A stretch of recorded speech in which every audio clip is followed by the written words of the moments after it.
Hello, and welcome back to another episode of VanillaTyme. My name is Steph, and this is episode 25. Now, last episode, I believe I left you all with the construction of the Highdale building, as well as the police station here. So as you can see with the police station, we have got our little guys in the back here, and as I mentioned in the last episode, I wanted to get a zombie villager, so we've done that now. He is holding a potato, which is fine. I mean, zombies gotta eat, right? And it's not like he's getting any brains in there. But yeah, as you saw in the intro, I had a couple of visitors, which a couple which are still online. And yeah, figured I'd hit the record button and see what's going on. But honestly, I have no plans for this episode. I'm not really sure what I'm gonna do. So I might take you back to Highdale and we can do some terraforming. I did do a little bit of work over there. Or we might get up to something here in the base. I guess you'll find out in the next cut. Well, the season's ending. So, it's been a little bit since I've been on the server. I've popped in, here and there just to take care of a couple odds and ends, but I think it's been, over a month since my last video. And in that time, the server reset's been announced. So we'll be jumping onto 121.8, I think, in a couple of weeks, which is coming pretty quick. But as you can see, I did do a little bit of work. So I'm just going to walk you through a couple little things that I did here. And then I guess just wrap it up with a base tour of what we've done this season. And that'll be a wrap on the season. But yeah, so as you can see here, I can't remember if I went over this, but kind of cleaned this up a little bit. So that looks pretty much done now. And in the back here, we just added some quick planters, a little bit of a path along the side, and I did this other little, I don't know what you want to call it, topiary area garden in the front here. So just using the azalea leaves. And we did a little trick with the bubble coral where underneath here these are waterlogged slabs. And so there's water inside here so that they don't die out. And that's pretty much it. I don't think I've done much more with this area. I suppose we can hop back over to the shopping district and do one last check through of our shop. Overall, I'd say that the shop did quite well this season. It continued to make sales throughout the entire season. Obviously, we had some slowdowns as the server kind of got a little bit later into the season, and as you can see, we're still making diamonds despite that. So it's nice to see that people are continuing to use the shop throughout the entire season, even when the server activity slows down. But oh wow, we sold nearly all of our spare netherite, which is pretty cool. Still selling Silk Touch. I'm actually quite surprised that the books still sell. Like I don't think I'd made a book sale in probably about 2 months. But yeah, it's nice to see that that's still happening. And whenever the doors open here, I know somebody's been in here. So I'm sure there was at least one sale in here somewhere. Maybe not. Okay. Still another 30 diamonds. Now, I usually do a vault where I dump all of my diamonds at the end of the season. As you can see, we made quite a bit. And most of these are a combination of mining and vote rewards and weekly challenge rewards. So I made quite a bit. Also have quite a bit of netherite saved up that I never really wound up using, which is a shame. So yeah, usually I will create a vault room for that. I didn't really get around to it this time, which is, I guess, a little bit of a shame. I didn't really have a location to do that this season. I guess I could have, hid it into, a hidden room in the quarry or something. That might have been cool. As it stands, I think we did pretty well with the base. I am quite happy with the way that the nether tunnel turned out. Even with Vic's portal kind of in the way, we were able to do a little diversion here. So we still had our own entrance if we wanted to use it. And then having our little staircase up the top into our little secret bunker up here. The redstone powered door here. Make sure that mobs didn't climb up and down the stairs. And if we take a look at the mini-map, you can see that I've got a couple of waypoints set here for all of the different farms that we did this season. The first one being, of course, the Magma Cube farm, which we kind of stopped using after a while. We got what we needed out of it, and then we collected a bit extra for sales in the shop. I even wound up replacing the berry bushes with the wither roses at one point, once I got access to them. And the farm does pretty well. I was able to build this from memory. I didn't really need a reference or anything for this. I think I looked up the dimensions and then I got them wrong. I wound up making it one wider than it needed to be, which is fine. But yeah, design works in the end. It's a nice simple build and doesn't really require a ton of resources. So I'm always happy to build farms that are relatively simple to put together. Now, speaking of farms that required a little bit more work, the design of the gold farm here was pretty straightforward. It's your simple stack design with the turtle eggs inside of it. I was really happy with how this turned out, despite a few issues that we had at the beginning with the resource collection. Obviously, without having access to water, it always gets a little bit more complicated. But we were able to make it work with the setup that we had here, all the hoppers and the extra hopper line along the side in order to split the hopper path here, with the little sorting system here just to separate out the gold into our compactor, which we then fed into our piglin over here. And then if we come around this side, we had a kill switch so that we could collect the gold if we didn't want to trade it. And when we did trade it, all of the output wound up getting sorted into our impulse sorter on this side. And as you can see, we did use it, not a ton, but enough that we got what we needed out of it. Really, I was interested mostly in, what was I using this for? This was soul speed, and I think I was also using the obsidian, probably. And I think I was utilizing the string and the leather and maybe the gravel. But yeah, I think it was mostly built as a thought experiment. I wanted to see if I could get an all-in-one unit going with the crafter, and I think I did that quite well. So I think I might schematic this whole thing at some point so that I can use it in the future, because I really liked how this turned out. And if you're wondering where I've been this past month, truth be told, work's been busy, and I've just been pretty tired. And the time that I have had after work has been spent playing on Minecraft Bedrock with a couple family members. I have a young niece who's recently gotten really interested in Minecraft, and her dad, my brother, has also been taking an interest as a result, and they play in Bedrock. So I've been playing over there with them, learning the differences between Java and Bedrock. It's been quite an adventure, and it's been a lot of fun. But yeah, coming back to the base, like we have the quarry, all of the organics that we built this season, which has been a lot of fun. We've got the secret door over here into our lab, which this is about as far as I got with it. As you can see, I redid the whole flooring. I did finish the ceiling, and I started working on the walls. Didn't quite get all the way through. It made some decent progress, put a dent in it. I think we're gonna leave it incomplete, right, the way it is here. We did add this, I think, at one point, which is the flower dispenser, or the flower maker. And we've got our honeycomb farm, or sorry, our honey bottle farm, and our iron farm.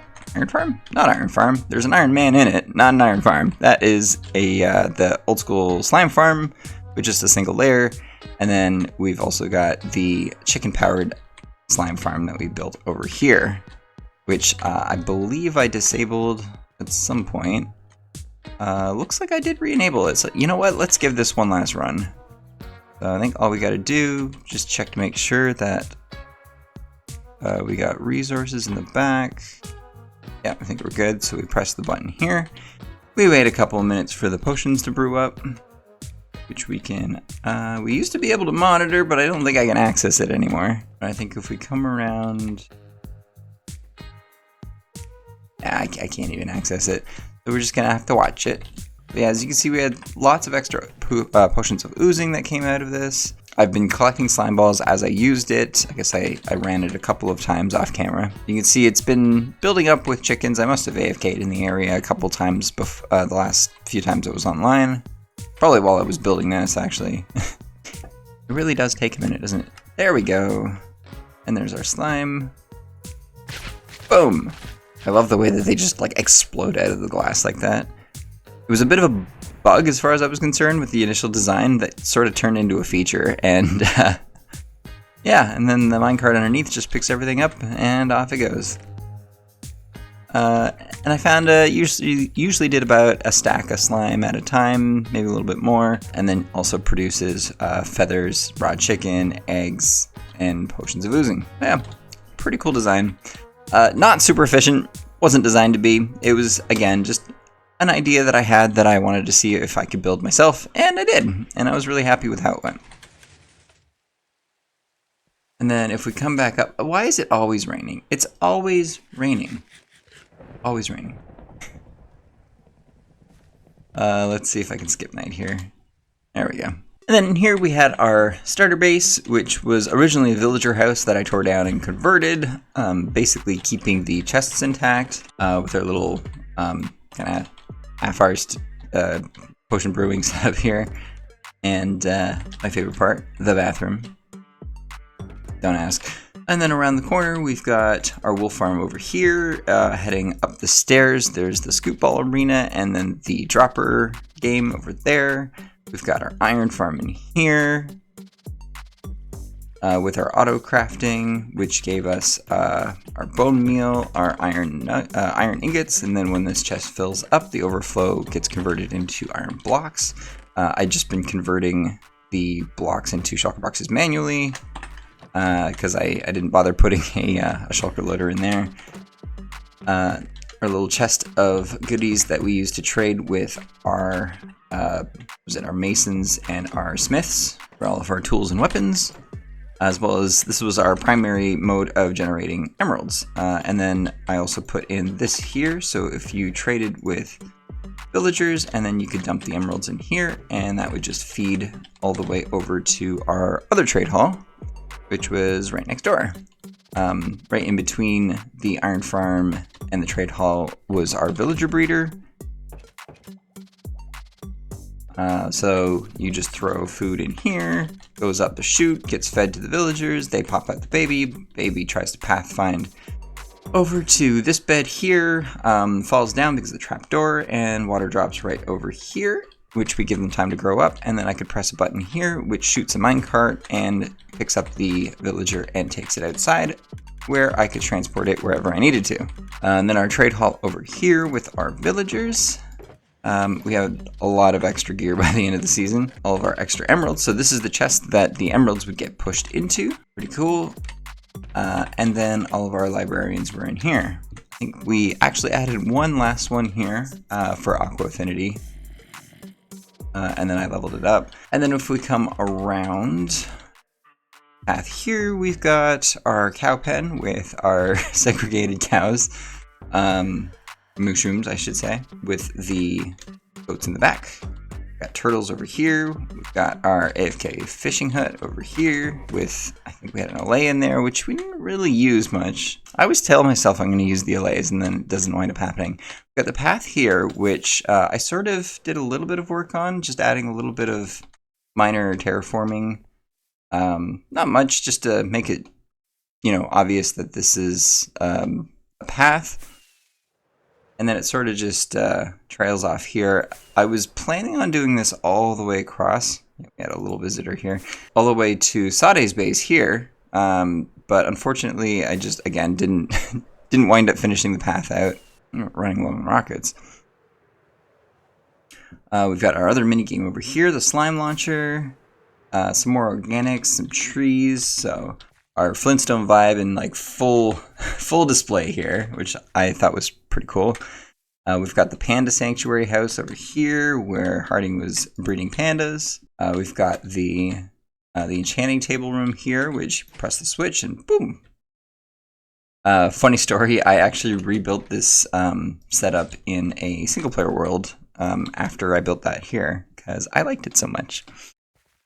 We got our smeltery, our furnace array here with our little switch to make sure that the cart could fill up properly. And then I think this was the last thing we did, which is our police station. So we've got our police reports in here.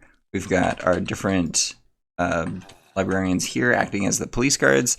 And we've got just a couple extra enchantments. So we got our density 4, Frostwalker 2, and a Curse of Binding. And there's our zombie villager, which we, I believe, mentioned in one of these books.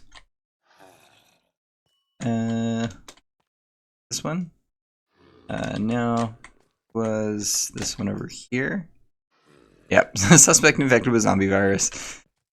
Just a little bit of lore. And then our other guy over here who really doesn't want to go anywhere near those bars. Then up here we got our bowling alley, which this was the thing that made me really excited for this season. I wound up building it a lot sooner than I expected to. I think this was about a month into the server. It works. It's a bit slow, is I think my biggest complaint is it's a bit manual on the buttons. I wish I could have automated that a little bit more. And the scoring system takes, I think, a little bit too long to set up. Like once you shoot it, like let's see, we start the game here. Can't remember if I have to start the next frame or not.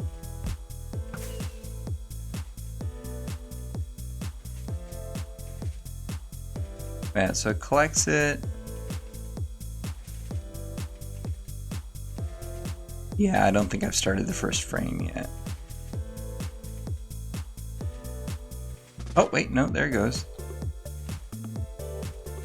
And then if we begin next frame. That's the thing, like it went up here, but it didn't. Yeah, okay, then it scores over here. And that's first frame done, I think. I can't even remember how this thing works anymore. But yeah, as you can see, like it's a little slow, and I think that was my biggest concern about it. But despite that, I mean, it was a cool project. I was really happy overall with how it turned out. It's functional, it works, it is fun, and yeah, I think I could have done more with the aesthetic, probably. It's a little white. I probably could have done a little bit more with the walls, maybe put some posters or something, maybe done more with my map art and integrate that into the build. I think that would have probably been a good call. But yeah, overall it was a pretty cool project. I was happy with it. I'm happy with it. And if we head over this way, we've got a couple more farms. Our creeper farm, along with our one of our sugarcane farms. And we didn't really do much here. We just sort of we just stuck a sugar box out in the front of it so we can swap them out pretty easily. And I just kept my overstock over here, which we really didn't need. I probably should have been selling this, but I figured I'd give other server mates a chance to sell rockets without me bumming in on their business every season. And then over here is our map area, which I'd cleaned, but I never wound up building another map on this after the third one. Which is kind of a shame. I did all this work for it, and I only built 3 maps. Yeah, I don't know. Don't know what to say about that. The sorting system here could have been better. Using water wound up creating issues with the overflow chest. And I think what I needed to do was align the items better or something. I don't know. I don't do water streams into hoppers very often, so I'm not as clear on the mechanics as I should be, and I think it just led to certain items just not making it into the filters properly. I don't think it was an overage problem because I was double set up and they're shooting out one at a time, so I don't think that was a problem. This system wound up working fairly well for collecting the carpets.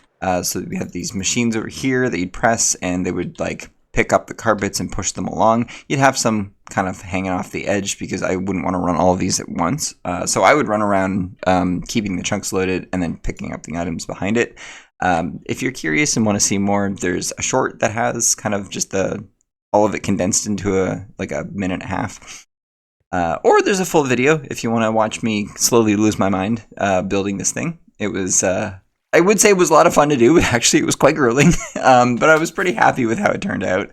But getting the design right for these was definitely an iterative process and took quite a few steps to do. But yeah, so getting it to push all the carpets into here and then collecting them. I probably should have put the hopper chain all the way along instead of just at the end. I think that would have made things a little bit more consistent. Otherwise, like I was having issues with backups. If I ran too many machines at once, then the carpets would pool over here, and I'd have to come and collect them to avoid them despawning. So definitely some room for improvement, but overall a good design that I would probably build again in the future. Unfortunately, it is just very resource intensive because it required a lot of honey and slime and observers and redstone. It just took a lot of materials. And then in the back behind the bowling alley, we had our creaking experiments. So the creaking being a mob that was introduced during this map, I didn't have any designs ready for it, so I initially built this, which was a proof of concept just to learn more about how the creaking works. Being nighttime, I can actually show you. So if we come up, so the creaking, so we had just 5 creaking hearts in here, so really small design.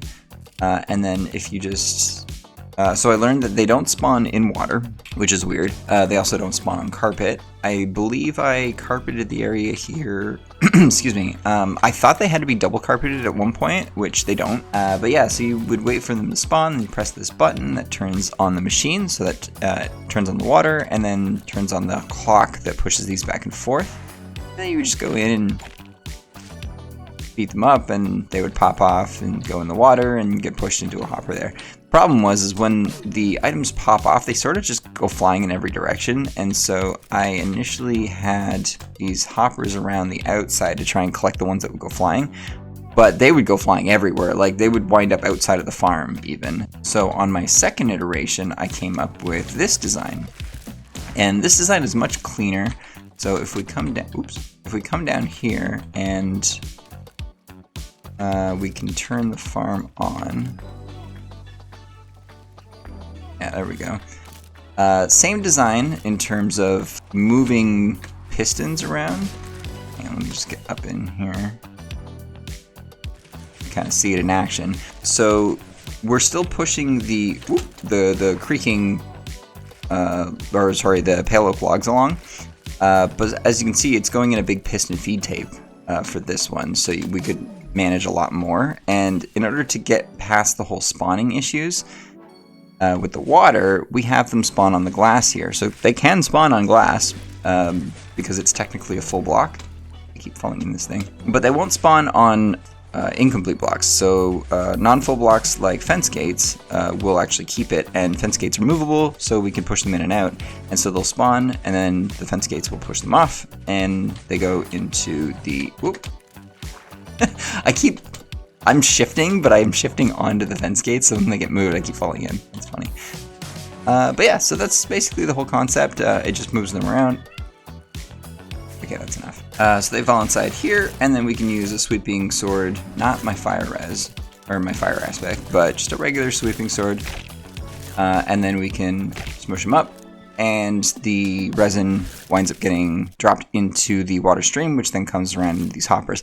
The biggest issue with this farm, unfortunately, was the hopper speed here. So what I would need is for there to be a splitting system where the items wind up in one area and the creakings wind up in here. So if I had set it up slightly differently, I think I could have probably designed it so that the water stream would push the items, since they're like items and not 3 block tall mobs. They would fit in a space that the creakings wouldn't. So again, maybe room for more improvement there. And then we just set a crafter up to convert everything into resin, because you can convert it back and this is more compact. And of course, we've got our organic spread throughout the base. So we've got our Leviathan here, the dinosaur here, the other dino, big one that's inside the quarry. We've got the pterodactyls, pterodons, whatever you want to call them. We did a bit of terraforming around the base to just kind of liven the area up a little bit. I started doing some work around here, just playing around with textures and seeing if I could get like a nice gradient going for the beach. I thought this looked nice.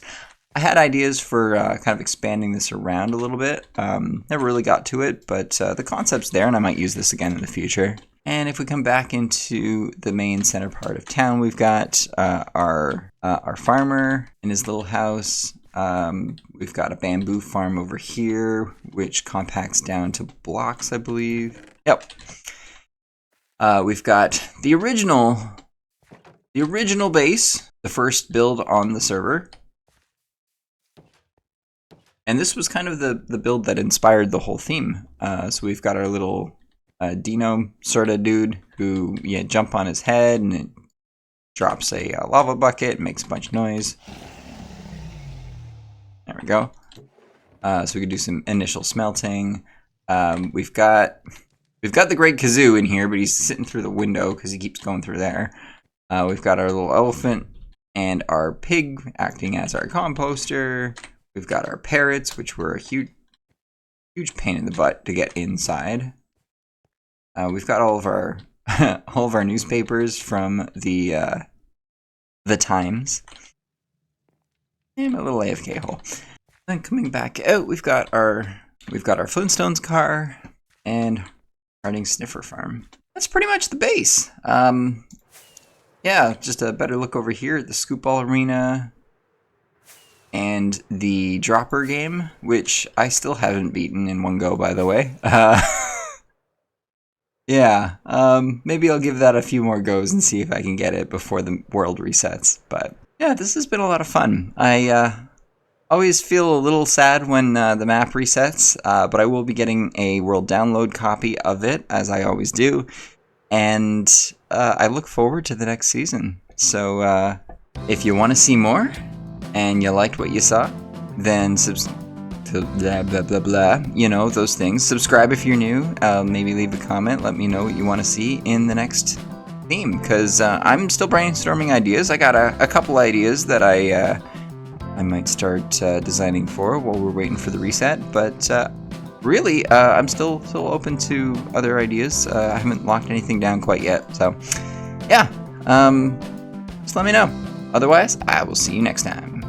Bye.